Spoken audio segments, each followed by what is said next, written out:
meninggal, kita itu nanti dihisap guys. Ada nih barisan yang hisap keturunan, kita baris gitu. Satunya yang tidak punya keturunan, kita langsung bypass. Kita langsung kayak fast track. Kita gak perlu melewati yang namanya hisap keturunan. Berarti bisa dipahami, punya keturunan tanggungannya sampai ke atas, tanggung jawabnya sampai ke atas. Jangan sampai kamu punya anak hanya untuk mengikat supaya suamimu berubah. Jangan sampai kamu punya anak cuman buat gara-gara biar suamiku makin cinta, biar aku gak ditinggal suamiku. Mungkin suamiku yang tukang pukul, tukang selingkuh bisa berubah mungkin. Jangan kayak gitu. Atau temanku udah punya anak, rumah tangganya kayak kelihatan lebih bahagia, berarti tolak ukur bahagia harus punya anak ya. Jangan kayak gitu guys, karena punya anak gak sesimpel itu, tanggung jawabnya sampai akhirat. Jadi aku sempat mikir, Allah itu Masya Allah itu sayang aku ya Allah. Aku 9 tahun alhamdulillah gak dikasih keturunan, ternyata Allah gak mau aku merasakan hisap keturunan. Suamiku meninggal, aku dikasih anak guys. Ya apa itu? Berarti kan tanggung jawab baru. Bukan berarti kamu 9 tahun promil, 10 tahun promil, 20 tahun menanti. Setiap detik kamu nanti itu gak berpahala. Setiap detik kamu nanti, kamu berdoa, kamu ikhtiar, itu berpahala di sisi Allah. Jangan mikir, wah aku 20 tahun ke anak-anak sia-sia. Ora guys, penantianmu 20 tahun ini berarti 20 tahun nih kamu menunggu keturunan itu berpahala. Dan kamu tetap mulia sebagai perempuan, gak akan mengurangi kemuliaan kamu. Kamu lihat Sandra Dewi, Dewi Sandra, yang Islam itu siapa ya Sandra Dewi? Sampai sekarang dia belum punya keturunan. Orang mikir kenapa sih gak bayi tabung aja, kenapa sih gak gini. Tapi aku melihatnya beda. Allah lagi memuliakan dia sesayang itu. Kesannya dia gak punya keturunan di sini, tapi di akhirat Allah menyelamatkan dia dari hisab keturunan. Belum tentu kita yang punya anak kita selamat dari hisab keturunan. Kayak kita dipertanya loh tanggung jawab. Fani, kamu tak kasih anak, anakmu kok jadi nauzubillah seperti ini seperti itu. Fulan, kamu tak kasih anak, kok anakmu SMP wis ngerokok, ahli zina, nauzubillah ya. Terus ahli gibah, ahli gitu.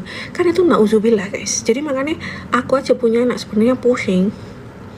Tidak senikmat itu guys. Aku harus berpikir, ya Allah, tiap hari aku nanya sama Allah, ya Allah, bagaimana caraku menjalani 2 peran dalam satu jasad ini? Menjalani peran sebagai ibu, sebagai ayah. Kamu tak kasih tahu guys, aku dapat kerjaan dari Mom Uung. Pada beberapa minggu lalu visit ikut acara hipnoterapi. Yang datang mostly, yang apply itu ribuan, tapi yang dipilih cuman kayak sekitar 20 orang lah. Sakit hatiku guys, datang ke acaranya Mom Uung. Kamu tahu kenapa? Mostly yang datang ke sana mereka punya penyakit hati yang sangat-sangat luar biasa. Tak kasih tahu ya. Yang ngasih kesaksian tuh geter guys, kayak gini loh. Karena ditanyain kan kenapa kok mau datang ke acara ini gitu.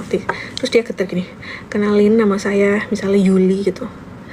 Saya korban KDRT. Tak kasih tahu kamu. Suami saya selingkuh. Geter guys dia.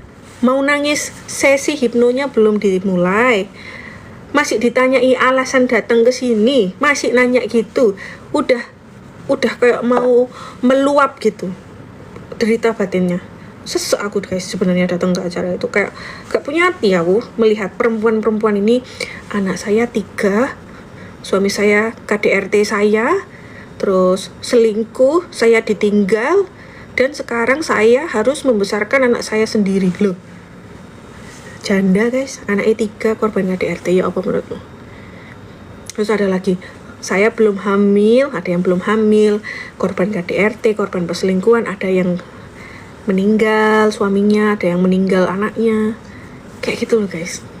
Makanya kayak menurutku, aku tuh lihat banyak perempuan di dunia ini, di Indonesia terutama, yang mereka juga sedang tidak baik-baik saja. Terlihat mereka punya suami tapi peran suaminya nggak jalan gitu loh. Terlihat mereka punya anak gitu tapi suaminya zolim, nauzubillah gitu. Zolimnya ya apa? Ya zolimnya mungkin selingkuh, ya mungkin pukul, mungkin dia kasar. Ada yang cerai gara-gara bukan selingkuh guys, mukul juga enggak, tapi narcissistic disorder. Ya Allah, NPD. Aku tuh satu day tuh janda semua guys. Terus aku tanya, kenapa cerai mbak? suamiku NPD, gak kuat. Jadi dia tuh seorang istri yang tidak kuat menghandle